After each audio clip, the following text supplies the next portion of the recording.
Thank you for joining us here on Live Impact News on WCNC Plus. I'm Nick Sturdivant. Carlene Bragg is here in studio with me. Carlene, it's been a while. Good to be here with you. It's been a while since we had you in the afternoon. Yeah, I got to settle back in. I've been doing the evenings, filling in on the evenings. You didn't forget about us, did you? I did not forget. I almost paused. I was like, is that Who is that person? Okay, but Carlene is here. I'm here. Glad to be back. Glad to have her here in the wheels of steel. Yeah, right. So we want to get to some news. We have a big day here. Look, we have some breaking news out of Dallas. We also have Vice President J.D. Vance expected to be in the area within the next couple of hours. We're keeping an eye on that. Also, we have an interview coming up at 1, and then Nate Morbido will be on the show later to talk about Hurricane Helene. But first, as I mentioned, we want to get out to Dallas, where here's a live look right now. These are aerials from an incident that played out, and we had this during our Live Impact News stream, 9 to 11 stream. So this is what happened. One victim was killed and 2 people were injured at a Dallas, Texas ICE facility this morning. The suspected shooter, who was found near ammunition containing anti-ICE messages, is dead. Officials and police, that's according to officials and police sources. I'm reading this from our content partners there in Dallas, WFAA. So there was a press conference this morning. Again, you're looking at aerials now, police officials still on the scene. But there was a press conference. We heard from the mayor of Dallas, federal officials, all the above, basically giving us updates on this incident, trying to wrap their arms around what happened. So let's take you there now in case you missed it. This happened before we got on the stream this afternoon. I can pray for this city that we can come together at a time like this, and that we can be there for one another the way we always have when there's in times like this. That for one another, all get through this very difficult time, not just in our city, but in our country. And that's why I'd ask you to pray for our nation. Stop it. There's a lot going on right now in our country. A lot of it's music. It's a scary time. I've got children. I've got 3 young children. And I'm here to tell you that it is challenging to explain to them what's going on in our country right now. But I've said before, and I'll say it again, I believe in the power of prayers. Change things. Yeah, it can change the hearts of people. It can change the country, it can change the city. So please pray for everyone who is affected by today's tragedy. I also want to say thank you to the Dallas Police Department, and say thank you to the Dallas Sheriff's Department, Dallas County Sheriff's Department, Texas Department of Public Safety, and all of our various federal law enforcement partners. They acted so quickly today to make sure that today's tragedy wasn't worse than what it was. So on behalf of the city of Dallas, I want to say thank you to all of you. And you're going to hear from some of those steps later, but I want to let you know that I appreciate what you all do, not just today, but every day, to help keep us all safe. And lastly, and this is really important, I would ask all of the city of Dallas residents who can hear me right now, let's be patient, let's remain calm, and let's let our law enforcement partners, our police department, do their job. This is an active investigation. There's still a lot of unanswered questions, and I want to encourage all of you to exercise a little bit of restraint and allow them to do their job to help make sure this continues to be a safe city, and that they can help us figure out what happened here today.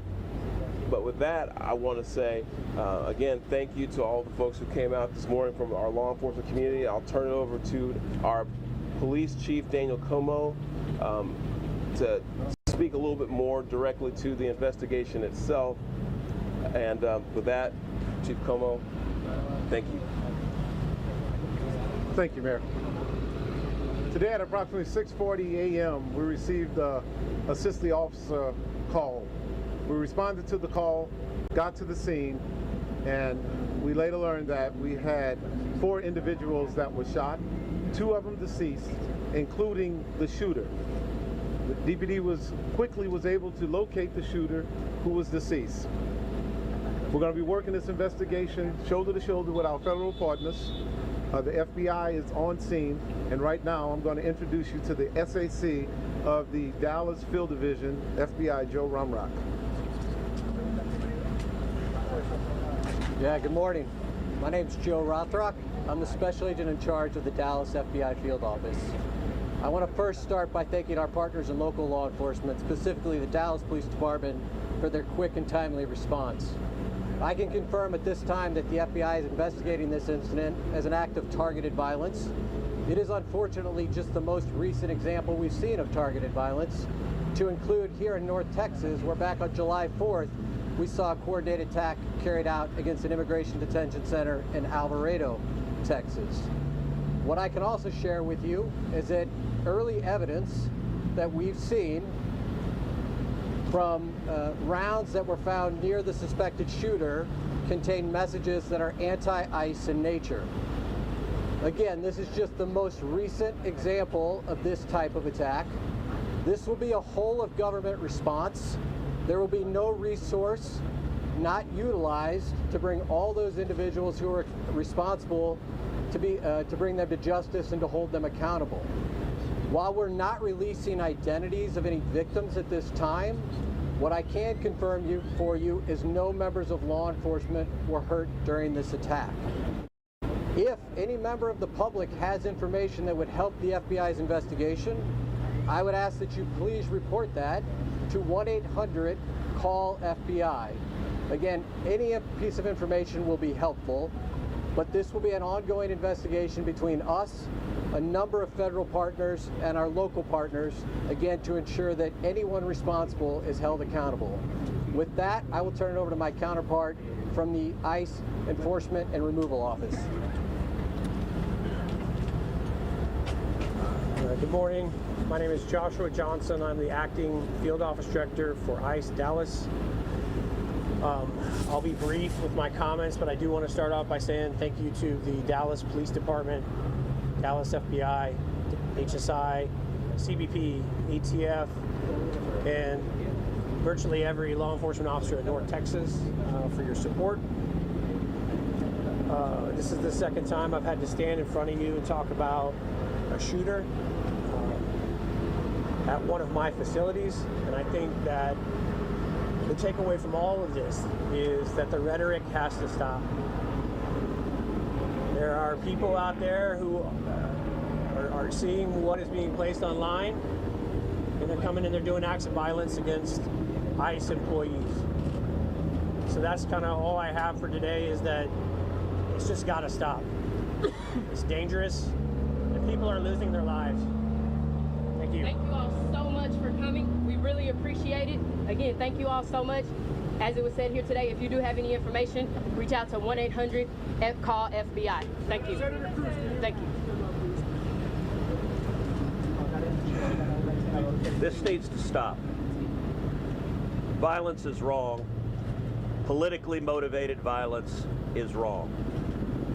It was 2 weeks ago today that we saw a political assassination in Utah that tore the heart out of much of this country. This is the third shooting in Texas directed at ICE or CBP. This must stop. To every politician who is using rhetoric demonizing ICE and demonizing CBP, stop. To every politician demanding that ICE agents be doxxed and calling for people to go after their families, stop. This has very real consequences. Look, in America, we disagree, that's fine, that's the democratic process. But your political opponents are not Nazis. We need to learn to work together without demonizing each other, without attacking each other. And I want to say thank you. I want to say thank you to the brave men and women of law enforcement. I want to say thank you to the brave men and women of ICE and CBP and everyone who puts their lives on the line to keep us safe. The divisive rhetoric tragically has real consequences. I hope that every one of us will pray, number one, for the safety of law enforcement that are risking their lives to keep us safe. Number two, for the health of those who were shot and injured today. We still don't know the full details of who was injured, but for the families also of the victims of this shooting. Violence has no place. It is wrong. And we should come together. If we want to have a debate about immigration policies, we can do so in the halls of Congress without demonizing each other, and especially without demonizing the men and women who every day put on a badge and go risk their lives to keep us safe. And we should not be putting language out there that inspires madmen to commit evil crimes. Our prayers are with the men and women of law enforcement, and we ought to come together and have some decency across the political aisle to say this violence is wrong and it needs to stop. Senator, have you been told that immigrant detainees were the victims of today's shooting? My understanding is the details of who the victims are still being ascertained, so I don't want to go ahead of law enforcement releasing these details. What they have said is that no law enforcement was injured, and so that's a natural inference, but I don't know the details. Special Agent, can you talk a little bit about some of the evidence you mentioned earlier? Just for clarity, I think there's going to be a lot of questions. Our understanding is that some of the shell casings had specific writing that was relevant to the voting. Give us more information. So I'm not going to go into any more details at this time. We will come back to you when we have more details to share. Again, our goal here will be transparency as those details become available. But we are still in the early stages of an investigation. Information is still coming in. When we have more details, we will come back to this group. And just clarity as well on the victims and any convincing question that you were asking. Just get clarity to make sure we're reporting and transparency of the victims. I'm not going to be identifying victims at this time. The only thing I will confirm at this time is no law enforcement was injured.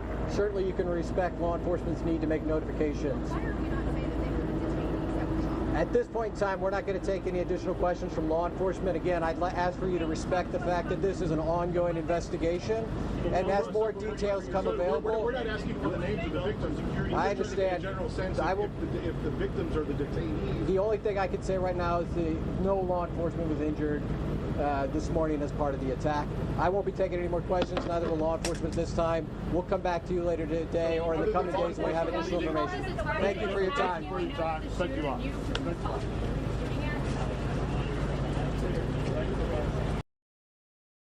All right, so that was that press conference from earlier. Again, NBC News is reporting 2 dead, including a suspect there in Dallas, Texas. You heard from the mayor, Senator Ted Cruz, also federal officials. This incident happened just before 8 a.m. The motive unknown behind this shooting. And just to clarify, this is a facility that is a field office, an ICE field office. This is not a detention center. We'll have more updates throughout the afternoon on the shooting at this ICE facility in Dallas, Texas. All right, let's take a quick break. We'll be back in just 2 minutes here on Live Impact News on WCNC Plus.